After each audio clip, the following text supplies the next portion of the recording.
Question number 81, Shri G. Lakshmi Narayan. Thank you, Speaker ji.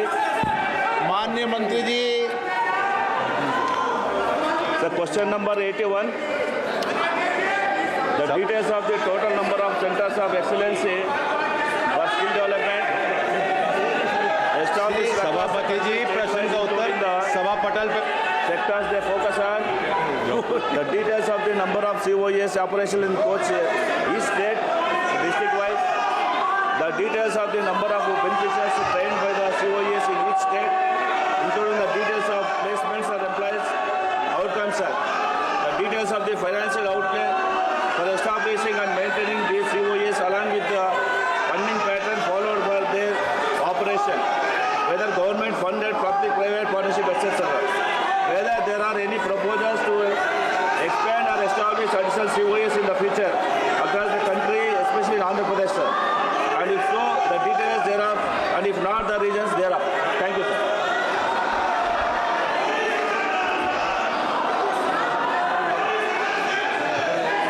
Thank you, sir. I congratulate the Member of Parliament on asking me a very pertinent question.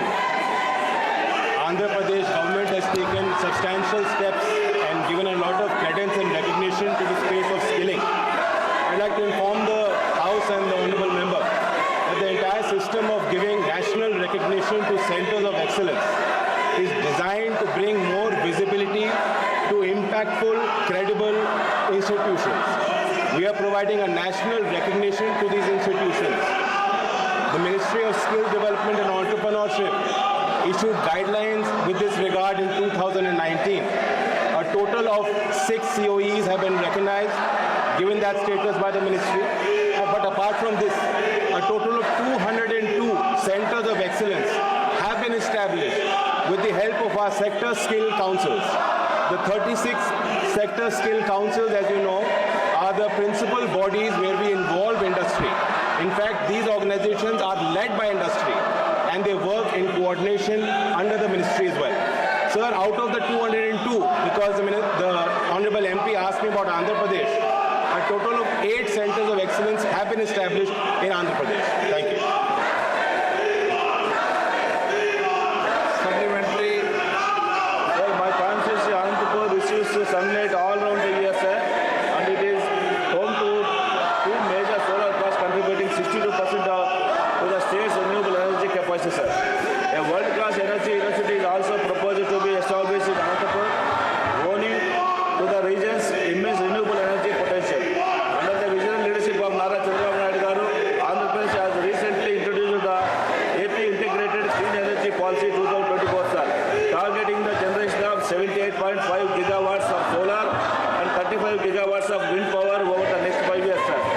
Given Anantapur's prominent role in renewable energy and its potential to drive the state ambitious targets, sir, I would like to ask the minister, is there any plan to establish a center of excellence for skill development and R&D in renewable energy in Anantapur to create a green workforce and strengthen the clean energy system, sir? Thank you. I thank the Honourable Member. It is true that Andhra Pradesh is a leader in the space of technologies with regards to green jobs.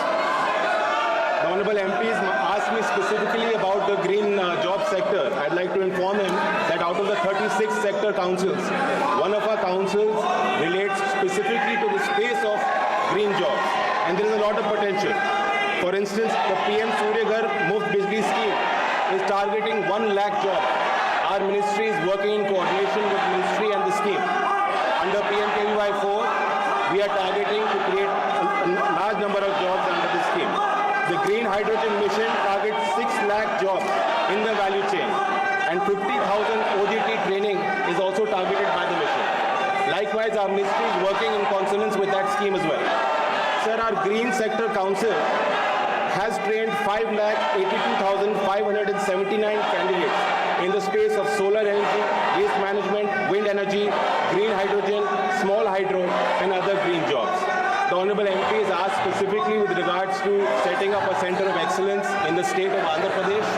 I would recommend that the Honourable MP can work with the state government, can identify credible institutions that are active in that space, represent the same to my ministry. We will follow due process.